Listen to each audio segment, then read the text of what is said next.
Hello friends, welcome to my channel second blog. তো নিয়ে চলে এসেছি আজকে তোমাদের সামনে একটা ছোট্ট মিনি ব্লগ, যেটা হচ্ছে ব্রাইডের মেকওভার করার ভিডিও। সো সেক্ষেত্রে নিয়ে এসেছি আজকে, যেটা দেখতেই পাচ্ছ যে ফার্স্ট টাইম আমি ফার্স্টে অনেক কিছু ইউজ করা হয়েছিল।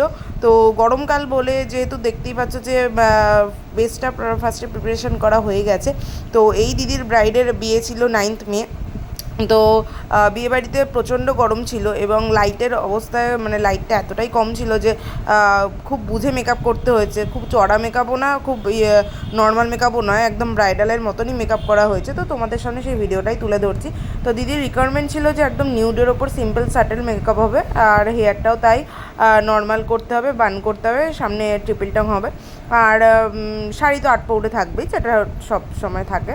সো সেক্ষেত্রে আমি ফার্স্টে বেস বসিয়ে নেওয়ার পরে আই মেকআপ করেছি। তো দেখতেই পাচ্ছ যে প্রিটি অল সেটের আই মেকআপ থেকে করার পরে সীমারিটা অন্য প্যালেট থেকে করেছিলাম। তো তারপরে আমি জাস্ট ফেসে আমি রিকর্ডের লাইফলাইন মিক্সার নিয়ে মেকআপ মিক্সার নিয়ে আমি ওটাকে সেট করে দিচ্ছি, যাতে তোমার কালার কারেক্টিং করছি, যাতে গরমকালে মেকআপটা গলে না পড়ে। এবং তার আগে তো প্রিপারেশন করেইছি, সেটা তো তোমাদের বলছিলামই।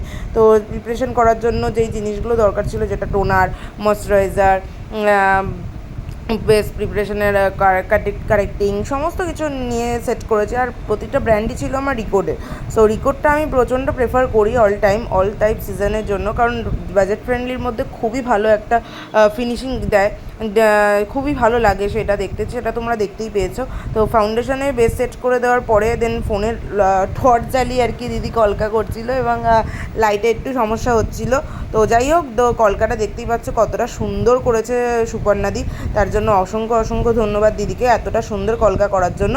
সো ফুল লুকসটা তোমরা দেখো, যে দিদিকে সাজিয়েছি ফুল লুকসটা তোমরাই জানিও যে কেমন লাগছে। বুঝতে পারছি যে হয়তো মানে বুঝতে কিছু প্রবলেম হতে পারে। তো লাইটে টর্চ জ্বালিয়ে যতটা তোমাদের সামনে দেখানো যায় ততটাই আমি দেখানোর চেষ্টা করেছি তোমাদের সামনে।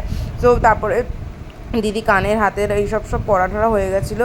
দেন আমরা হেয়ার করছিলাম আমি। তো হেয়ারে ব্যাককম করে হেয়ারে পাফ তুলছিলাম, যেটা তুমি বুঝতেই পারছো তোমরা।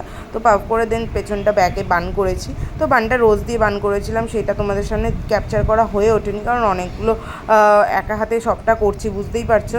তো সেক্ষেত্রে সবটা ক্যাপচারিং করে যাওয়া হয়নি, বাট যেটুকু পেরেছি তোমাদের সামনে তুলে ধরার চেষ্টা করেছি। তো তোমাদের ভালো লাগলে ভিডিওটা অবশ্যই like, comment, share and subscribe করে দিও। তো পাফটা তো দেখতেই পাচ্ছ যে কতটা সুন্দর নিট অ্যান্ড ক্লিন কাজ হয়েছে, এবং বানটাও করেছি তাই সেটাও তোমরা দেখতে পাচ্ছ যে কতটা সুন্দর নিট অ্যান্ড ক্লিন কাজ করেছি। সো এই হলো ফাইনাল লুক। তো তোমরা অবশ্যই জানিও যে তোমাদের এই লুকটা কেমন লেগেছে রিয়েল ক্লায়েন্টকে সাজানোর পর। সো চোখ থেকে শুরু করে বেস থেকে শুরু করে হেয়ার পুরোটাই, অ্যান্ড কলকা আর্টিস্টকে তো অসংখ্য ধন্যবাদ। তো তোমাদের ভালো লাগলে চ্যানেলটা সাবস্ক্রাইব করে দিও।